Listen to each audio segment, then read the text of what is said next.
오늘은 성도의 소망이란 제목으로 하나님 말씀 함께 나누고 기도하도록 하겠습니다. 우리 그리스도인들은 예수님을 그리스도요, 우리를 구원하시는 구세주로 믿음으로 구원을 받은 사람들입니다. 그런데 저희가 구원을 받는다라는 것이 무엇일까요? 이 구원을 받는다라는 것이 단순히 우리가 죽어서 저 천국에 가는 것만을 의미하는 것은 아닙니다. 물론 저희가 이제 이 땅에서 이제 죽어서 하나님이 계신 저 천국으로 가는 것은 구원에 있어 아주 중요한 부분입니다. 이것이 결코 간과할 수 없습니다. 아주 중요합니다. 하지만 그럼에도 불구하고 우리가 죽어서 천국에 가는 것은 우리가 받은 구원의 어떻게 보면 결과에 해당하지 구원의 전부는 아닌 겁니다. 구원은 아주 풍성한 내용을 그 안에 담고 있습니다. 구원에는 죽음 이후의 삶뿐 아니라 지금 이 땅에서의 삶도 포함이 됩니다. 제가 이제 말씀 준비하다가 얼마 전에 온라인에서 한 남자분의, 저와 또래가 비슷한 남자분의 간증을 읽었습니다. 한번 읽어드리겠습니다. 43살 평생을 불신자로 지내오다 3년 전 인생에서 최고로 힘든 시기에 주님을 알게 되어 조카, 누나, 엄마와 함께 세례를 받게 되었습니다. 성가대에서 부르는 찬양에서 눈물을 흘리게 되었고, 목사님의 입에서 나오는 말씀이 주님이 저에게 말해주시는 말씀 같아서 매번 눈물을 흘립니다. 20년간 유흥업을 하며 방탕한 생활에서 얻었던 건 하나도 없었으나 살아가며 가장 힘들고 자존감이 떨어져 있을 때 하나님을 알게 되어 봉사하면서 하나님께서 저를 계획하고 있음을 알게 되었습니다. 저를 내려놓을 수 있어서 참 감사합니다. 제가 이제 이게 3년 전에 쓴 글이었기 때문에 저랑 생각해보니까 나이대가 비슷한데, 저는 태어나서부터 예수님을 믿었는데 이분은 43년 동안 하나님을 모르고 살다가 예수님을 만난 겁니다. 그런데 그 만나고 나니까 그 하나님을 알게 된 게 얼마나 기쁜지 이 글을 통해서 제가 이제 느낄 수가 있었습니다. 구원이란 이렇게 우리를 짓누르고 있는 죄와 사망으로부터 자유케 되는 겁니다. 우리의 죄는 우리가 이 땅에서 하나님이 원하시는 그 행복한 삶, 만족스러운 삶을 살아가는 것을 못하게 만듭니다. 죄는 무엇보다 우리의 관계를 파괴하고 우리의 영육 간의 건강을 파괴하고 결국 우리를 사망으로 끌고 갑니다. 예수님께서 이 땅에 오신 것은 우리를 이런 죄로부터 구원하시기 위해서였습니다. 그래서 오늘은 구원이 우리에게 주는 놀라운 그 결과가 무엇인지, 구원이 우리에게 주는 소망이 무엇인지를 한번 함께 생각해 보도록 하겠습니다. 세 부분으로 나눠서 오늘 본문 살필 텐데, 첫 번째 구원의 열매, 두 번째 구원의 삶, 세 번째 구원이 주는 확신입니다. 먼저 구원의 열매를 생각해 보겠습니다. 1절 말씀 보시면, 그러므로 우리가 믿음으로 의롭다 하심을 받았으니, 믿음으로 의롭다 함을 받는다, 이것을 신학용어로 이신칭의라고 말합니다. Justification by faith. 아주 유명한, 아주 중요한 교리입니다. 그러니까 성경이 구원에 있어서 두 가지 차원을 우리에게 가르쳐 줍니다. 하나는 하나님의 차원이고 하나는 인간의 차원입니다. 하나님의 차원의 구원은 무엇입니까? 은혜입니다. 구원은 전적인 하나님의 은혜입니다. 은혜란 받을 자격이 전혀 없는 자에게 주어지는 호의를 말합니다. 저희가 구원받을 자격이 전혀 없는데 하나님이 우리에게 구원을 주신 겁니다. 그래서 구원은 하나님이 우리에게 주시는 선물입니다. 구원은 처음부터 하나님으로 시작해서 끝날 때도 하나님이 완성하시는 겁니다. 이렇게 구원의 모든 것이 하나님께 달려 있다라는 것을 저희가 하나님의 주권이라고 표현하기도 합니다. 구원은 하나님이 주권적으로 하나님의 은혜로 주시는 것이기 때문에 우리가 받은 구원에 대해서 우리가 자랑할 게 하나도 없는 겁니다.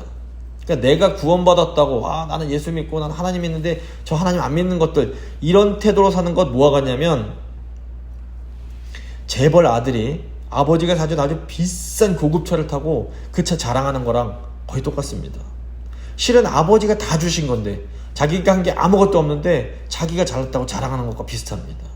아주 꼴보기 싫은 모습입니다. 사실 지금 우리가 받은 모든 게 다 하나님이 주신 겁니다. 내가 남들보다 더 똑똑할 수 있습니다. 저 재능이 있을 수 있습니다. 더 잘난 부분이 분명히 있을 수 있습니다. 또 남들보다 돈이 많을 수 있습니다. 남들보다 더 건강할 수도 있습니다. 그런데 이거 자랑하는 거 정말 어리석고 꼴불견입니다. 정말 내가 가진 모든 것이 하나님이 주신 것이다, 이것을 믿는 사람은 절대로 잘난 척을 할 수가 없는 겁니다. 하나님이 언제라도 또 욥처럼 가져가실 수 있기 때문에 그렇습니다. 만약에 우리가 자랑을 하고 싶다면 우리는 이 모든 것을 주신 하나님을 자랑해야 됩니다. 구원받을 자격이 전혀 없는데 하나님이 나를 구원해 주셨으니 이게 감사한 겁니다. 이렇게 하나님께 받은 것, 모든 게 다 하나님이 주신 겁니다 라고 감사하는 것, 이것이 바로 찬양의 핵심입니다. 찬양이 뭐 노래를 불러서 찬양이 아니라 와, 전부 다 하나님이 주신 거구나, 이거 고백하는 거, 이게 찬양입니다. 자, 구원의, 그런데 인간적인 차원이 있습니다. 구원의 인간적인 차원은 믿음입니다. 하나님이 다 주셨다고 우리가 그럼 할 게 하나도 없느냐? 그건 아닙니다. 우리가 하나님이 주시는 구원을 받기 위해서 해야 할 게 있습니다. 그게 바로 복음을 믿는 겁니다. 예수님이 나를 살리기 위해서 죽으셨다, 이걸 믿는 겁니다. 하나님께서 은혜, 이 구원의 선물을 주실 때 그 선물 받기 위해서 우리가 이렇게 감사합니다 내미는 손, 이것이 믿음입니다. 하나님께서 아무리 이 구원의 선물을 주시려고 해도 인간이 끝까지 그 선물 받지 않겠다고 이렇게 고집을 부리면 하나님이 그 사람에게 구원의 선물을 주실 수가 없습니다. 우리가 기쁜 마음으로 복음을 받아들이지 않으면, 믿지 않으면 구원을 받지 못합니다. 그래서 우리는 하나님의 은혜로 믿음을 통해서 구원을 받는 겁니다. 이처럼 구원에는 하나님의 차원과 인간의 차원이 있습니다. 구원은 전적인 하나님의 은혜입니다. 하나님께서 주권적으로 우리에게 주시는 겁니다. 하지만 동시에 구원은 오직 믿음을 통해서만 받게 됩니다. 구원은 인간이 의지적으로 복음을 믿을 때에 받을 수 있습니다. 이 성경을 믿는 모든 그리스도인들은 이렇게 구원이 전적인 하나님의 은혜이며 동시에 믿음을 통해서 되는 것임을 믿습니다. 그런데 이 하나님 차원과 인간 차원 중에서 어떤 걸 더 강조하느냐에 따라서 좀 차이가 생겨납니다.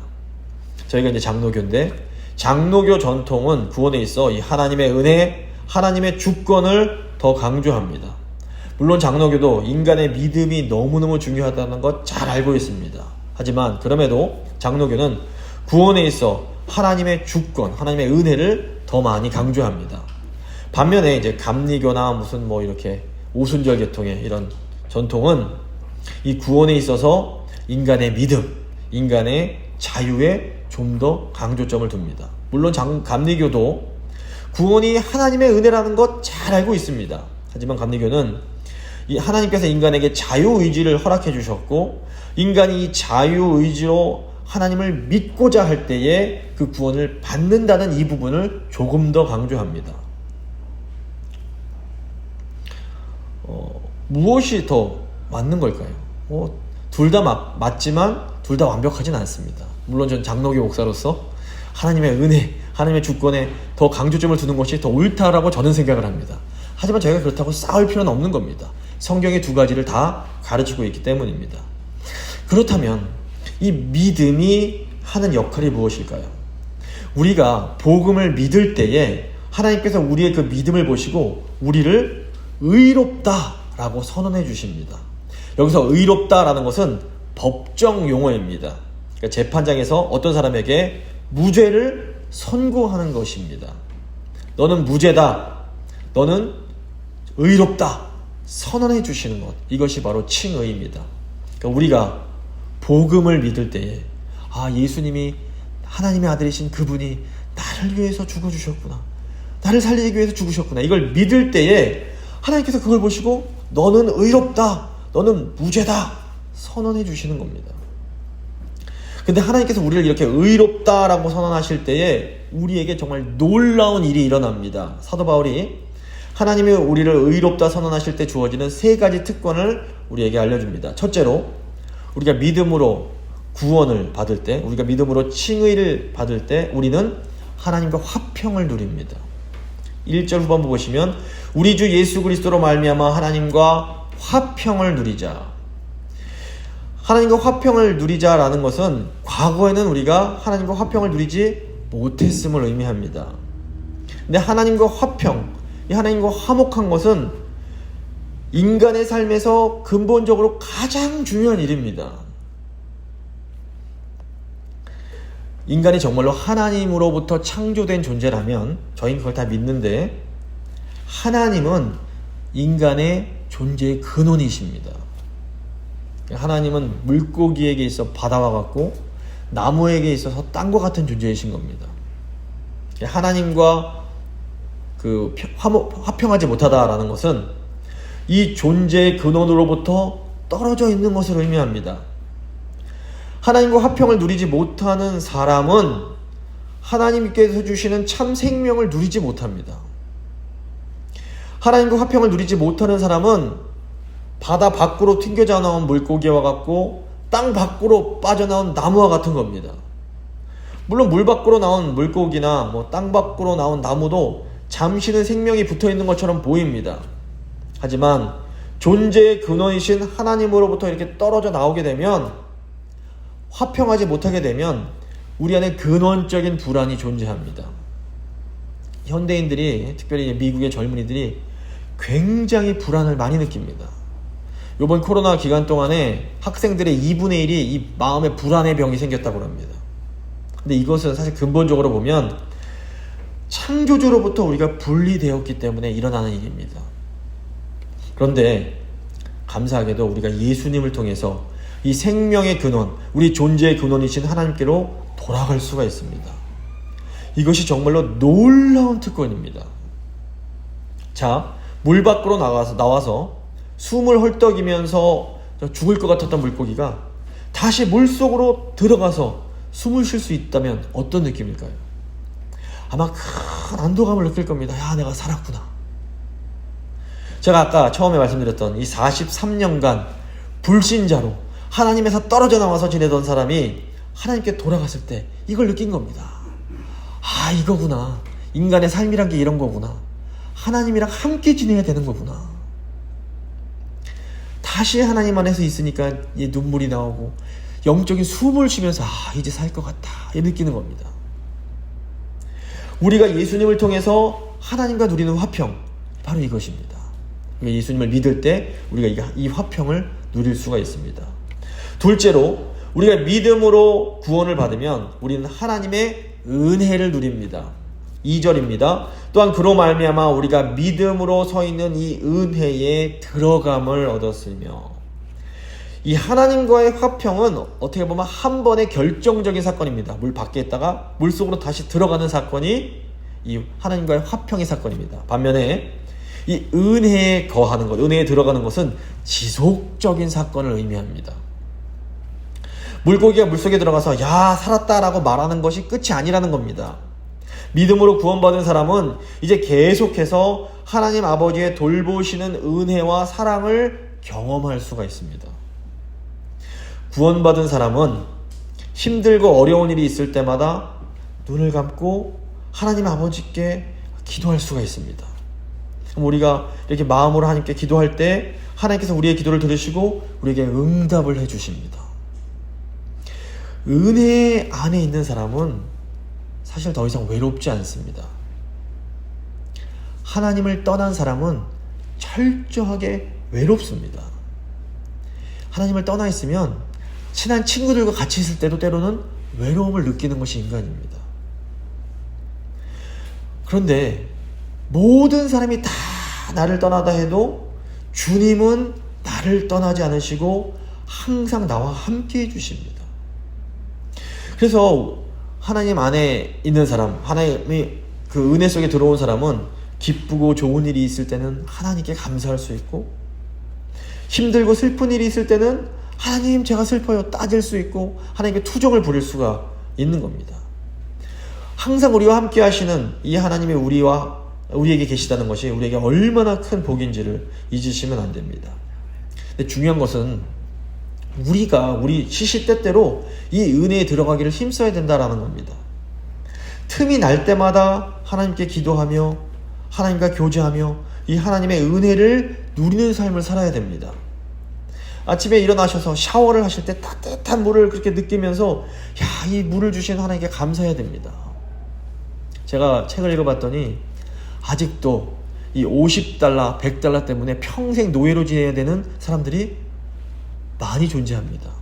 인도에는 7살, 8살짜리 애들이 부모의 그 빚을 갚기 위해서 또 노예가 되어 살아갑니다. 아직도 21세기에도 그런 아이들이 엄청나게 많이 있습니다. 우리가 식사를 할 때에도 이 음식을 주심에 감사하며 하나님의 은혜로 들어갈 수 있습니다. 또 운전하실 때 찬양을 들으시며 아니면 또 좋은 음악 들으시면서 이 하나님 은혜 감사하실 수 있습니다. 또 하루를 마치고 잠자리에 들어가기 전에 오늘 하루를 또 나와 함께 하시고 나를 지켜주신 그 하나님 은혜에 또 저희가 들어갈 수가 있는 겁니다. 그러니까 나만의 하나님의 은혜 가운데 들어가는 방법을 개발하셔야 됩니다. 그리고 그걸 계속해서 실천하셔야 됩니다. 이거 누리지 못하는 건 우리가 손해입니다. 셋째로, 믿음으로 구원을 받으면 우리는 하나님의 영광을 바라보며 즐거워할 수가 있습니다. 2절 후반부 보시면 하나님의 영광을 바라고 즐거워하느니라. 이 하나님의 영광은 우리가 죽은 후에 누리게 될 그 영광을 의미합니다. 사실 이 땅에서의 삶은 아무리 좋아도 완전할 수는 없습니다. 이 땅에서의 삶에는 늘 부족함이 있고 아픔도 있고 슬픔도 있습니다. 그런데 이 땅에서의 삶이 전부가 아닙니다. 성경은 하나님께서 언젠가 우리 눈에 그 눈물을 닦아주실 때가 있다라고 우리에게 분명하게 알려줍니다. 이때가 바로 하나님의 영광의 시간인 겁니다. 저희 교회에서 어른들이 한 분 한 분 이제 주님 곁으로 가고 계시지 않습니까? 이제 저희가 삶을 지내다 보면 문득 그 어른들이 생각날 때가 있는 겁니다. 그때 좀 울컥 슬프다가도 한편 조금만 기다리면 다시 또 만날 때가 있구나. 이것이 우리에게 얼마나 큰 위로가 되는지 모릅니다. 우리에게는 돌아갈 아버지의 집이 있습니다. 우리에게는 모든 것이 회복되고 영화롭게 되는 하나님의 영광에 대한 소망이 있습니다. 그래서 이 땅에서의 삶이 조금 힘들고 때로는 어렵고 괴로워도 우리가 기쁨 가운데 살아갈 수가 있는 겁니다. 자, 이제 구원의 삶에 대해서 생각해 보겠습니다. 믿음으로 구원받은, 믿음으로 의롭게 된 삶에는 하나님과의 화평, 하나님의 은혜, 하나님의 영광이 있습니다. 하지만 이 구원의 삶에는 또한 환난도 존재합니다. 구원받은 후에 우리가 가야 하는 길은 평안하고 형통하기만 한 길은 아닙니다. 우리는 때로 사망의 음침한 골짜기를 통과해야만 할 때가 있습니다.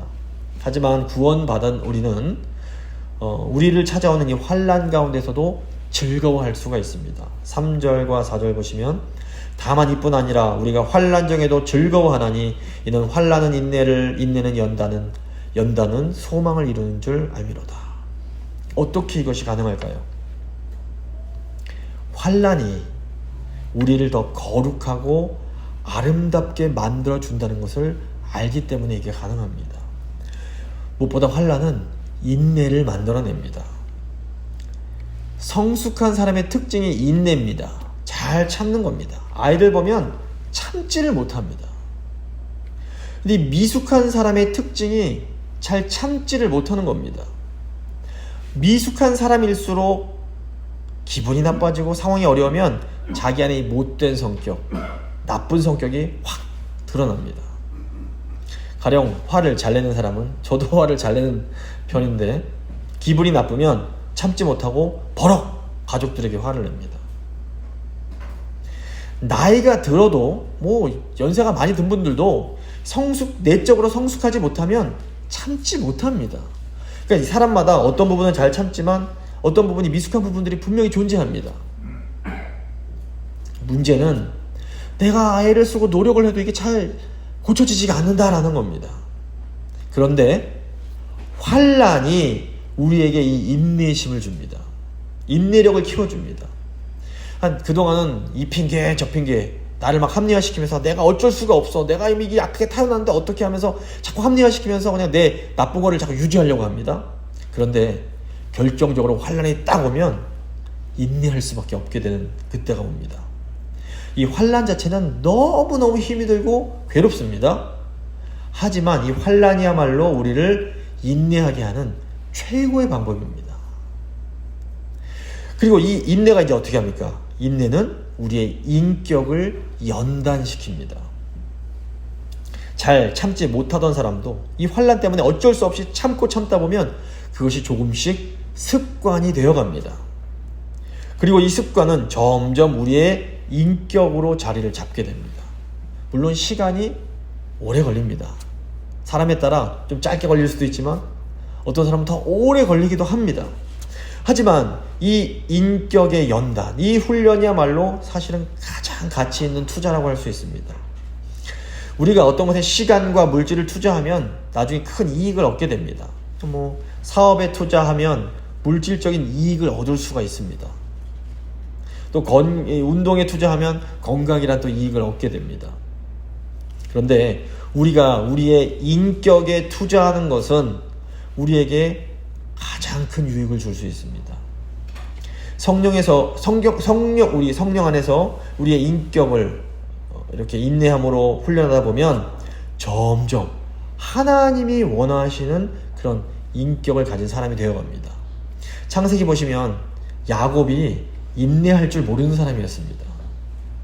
참지를 못합니다. 기다리지 못합니다.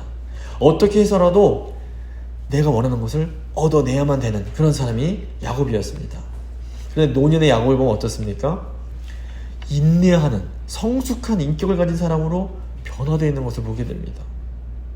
이것이 가능했던 것은 야곱이 환난 때문에 계속해서 인내하는 그런 삶을 살아야만 했기 때문입니다. 우리 삶 속에서도 계속해서 나에게 인내를 요구하는 어떤 환난이 있을 수 있습니다. 어려움이 있을 수 있습니다. 우리가 이때 성령 안에서 기도하며 참고 또 참고 또 참아야 됩니다. 성질 같아서는 그냥 확 내 뜻대로 해버리고 싶지만 주 안에서 참고 또 참다 보면 내 인격이 점점 정금처럼 연단이 되어갑니다.